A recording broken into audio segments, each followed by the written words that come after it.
Hola amigos, selamat datang di Remis Review. Dan di video kali ini Mimin akan melanjutkan part ke-6 dari serial Donghua Tales of Demon and God.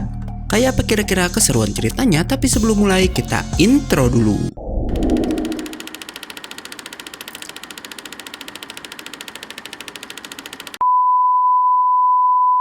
Scene dibuka dengan Ziun yang dikejar oleh kera iblis. Ia berhasil membekukan kera tersebut, tapi saat akan pergi, kera itu bisa membebaskan diri hingga kemudian memukulnya.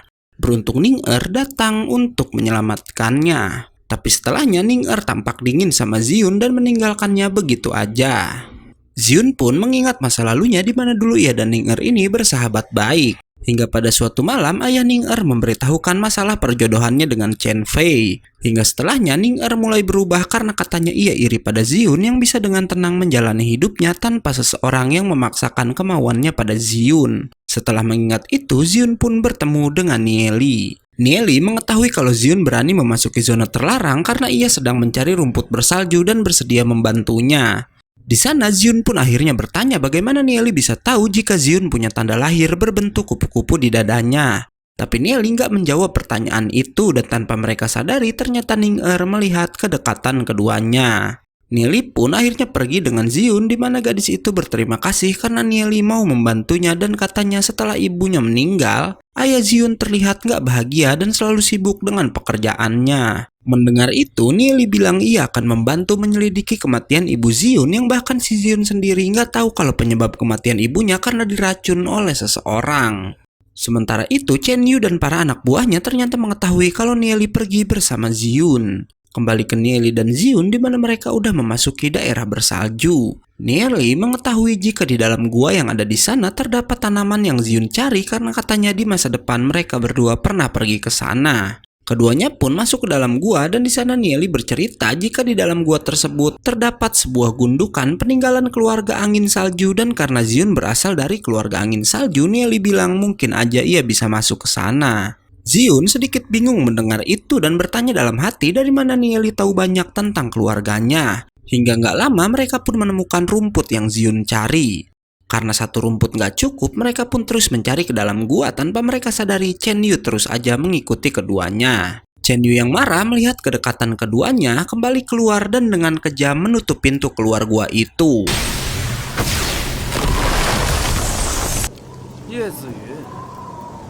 Kembali ke Nieli dan Ziun lagi di mana keduanya udah sampai di gundukan angin salju yang ternyata adalah makam nenek moyang Ziun yang adalah para ketua dari keluarga angin salju.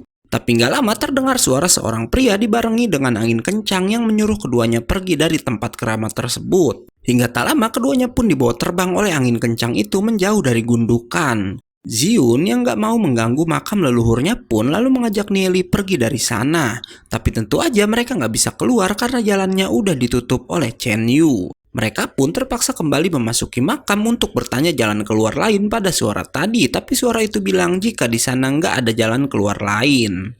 Nieli pun memberitahu kalau Ziun adalah keturunan angin salju dan memohon suara itu mau membantu mereka keluar.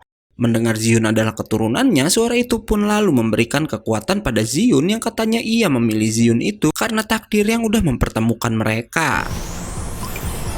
Setelah memasukkan kekuatan pada Ziun, suara itu bilang butuh waktu 2 jam untuk Ziun bermeditasi.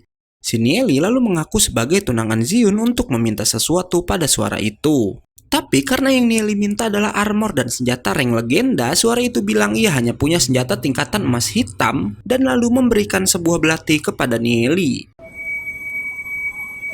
Tak hanya belati itu, Nieli pun diberikan tanda kupu-kupu yang sama dengan Ziun yang kata suara itu kalau kupu-kupu tersebut merupakan ukiran dari keluarga angin salju yang bisa memberitahukan jika orang yang memiliki tanda sama sedang berada dalam bahaya. Tapi suara itu kemudian bilang jika ia sendiri nggak tahu kegunaan lainnya karena yang tahu semua tentang hal itu cuma sebuah buku bernama Buku Rohani Waktu. Setelahnya nggak diduga suara itu tahu kalau Nieli berasal dari masa depan saat merasakan kekuatan jiwa Nieli. Dan dia mengatakan jika ada sesuatu yang bahkan nggak bisa diubah dan meminta Nieli untuk berhati-hati. Ziun pun akhirnya selesai bermeditasi dan berhasil menembus tingkatan perak. Nieli lalu memberikan belati tadi pada Ziun karena katanya itu lebih berguna untuknya.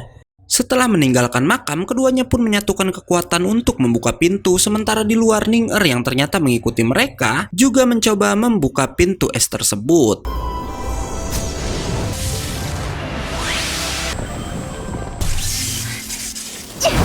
Hingga tak lama pintu pun hancur dengan Ning-Er yang memilih untuk bersembunyi. Shin lalu berpindah keluar hutan di mana para murid udah berkumpul di sana. Chen Yu lalu bilang pada guru Chen jika ia telah mengurung Nieli dan Zion di dalam gua es. Guru Chen lalu berkata kalau mengurung Nieli gak masalah, tapi jika Zion ia khawatir kalau keluarga angin salju gak akan tinggal diam. Tapi Chen Yu menjawab ia melakukannya diam-diam hingga tak seorang pun tahu akan hal tersebut.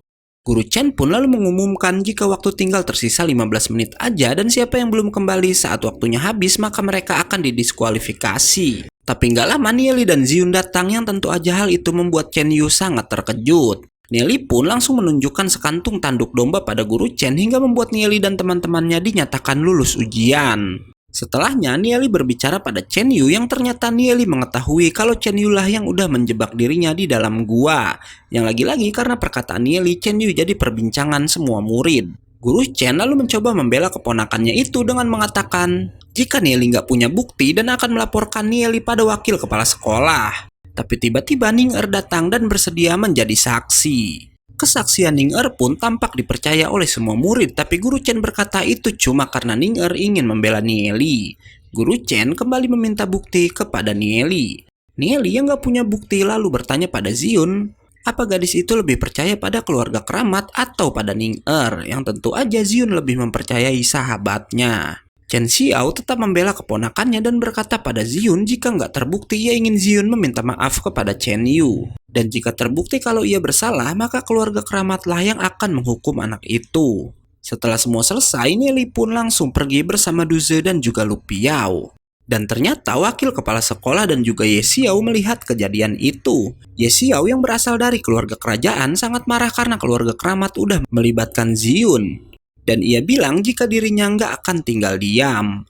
Pada malam harinya, sesampainya di rumah Ning-Er langsung menemui ayahnya. Ayah Ning-Er yang belum tahu kalau dua saudaranya udah berbuat jahat pada anak gadisnya, lalu bilang jika Xiao Yi dan satu paman Ning-Er yang lain udah disengat oleh banyak lebah hitam, dimana karena sengatan itu bisa membuat keduanya kehilangan kekuatan jiwa mereka.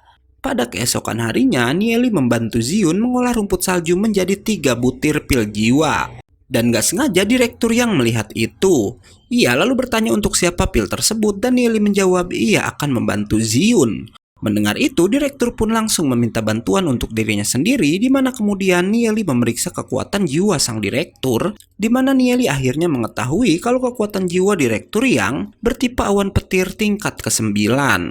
Nieli pun lalu memberitahu jika direktur harus mengkonsumsi pil merah petir, agar dirinya yang sekarang berada di tingkatan emas bisa naik ke rank emas hitam. Tapi yang sulit, pil yang harus diminum sang direktur terbuat dari kera iblis yang sangat berbahaya, dan mendengar itu direktur pun auto galau karena emang melawan kera iblis sangatlah sulit.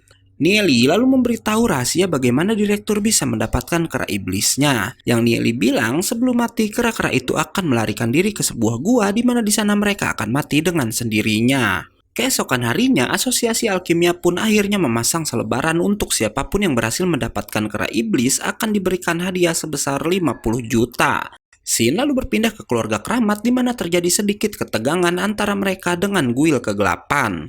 Bahkan si Chen Yu semakin membuat runyam dengan berkata jika Yunhua yang melarikan diri dari hutan ujian adalah seorang pengecut. Yunhua pun tentu marah dengan kata-kata anak itu sampai-sampai ngebuat Chen Yu diusir oleh Chen Ming dan juga Chen Xiao. Dan setelahnya Yunhua pun memberitahu jika asosiasi alkimia memberikan hadiah besar bagi siapa aja yang bisa mendapatkan kristal dari kera iblis.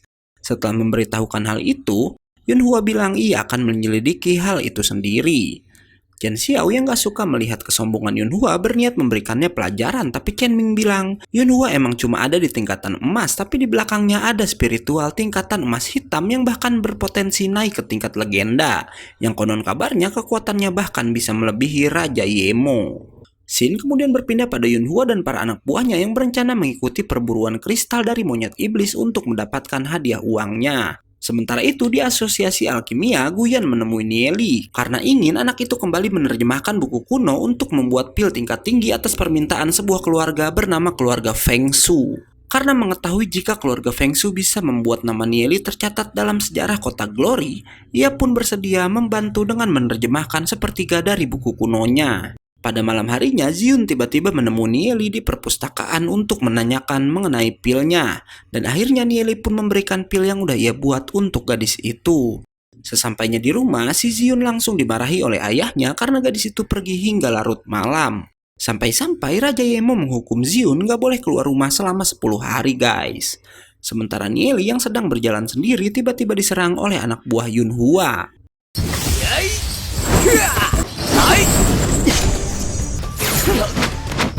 Tapi karena kehebatan Nieli, orang itu pun kemudian melarikan diri. Nieli nggak mau melepaskan orang itu begitu aja, akhirnya berhasil menjatuhkan pria tersebut. Teman-teman Nieli pun akhirnya datang ke sana dan di sana jugalah kita akhirnya tahu kalau sayembara menangkap kera iblis sebenarnya hanyalah jebakan untuk memancing Guil kegelapan keluar, lalu part 6 pun selesai. Oke, karena videonya udah habis, gue undur-undur dan jangan lupa like, subscribe, juga nyalain tombol loncengnya guys. Bye-bye.